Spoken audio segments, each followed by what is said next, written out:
just had a bad storm come through here. It's pretty windy and hell of a lot of rain. A lot of runoff. The National Weather Service in State College, Pennsylvania has issued a severe thunderstorm warning for northern Lancaster County in south central Pennsylvania until 3:15 p.m.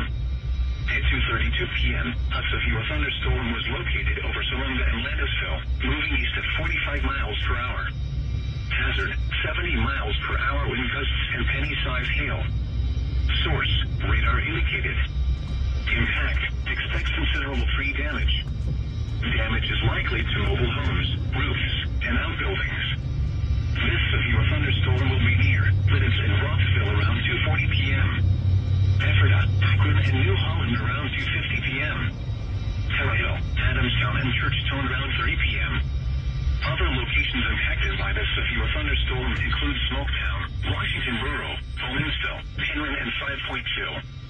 This includes the Pennsylvania Turnpike from mile markers 265 to 295. A tornado watch remains in effect until 7 p.m. for south central Pennsylvania.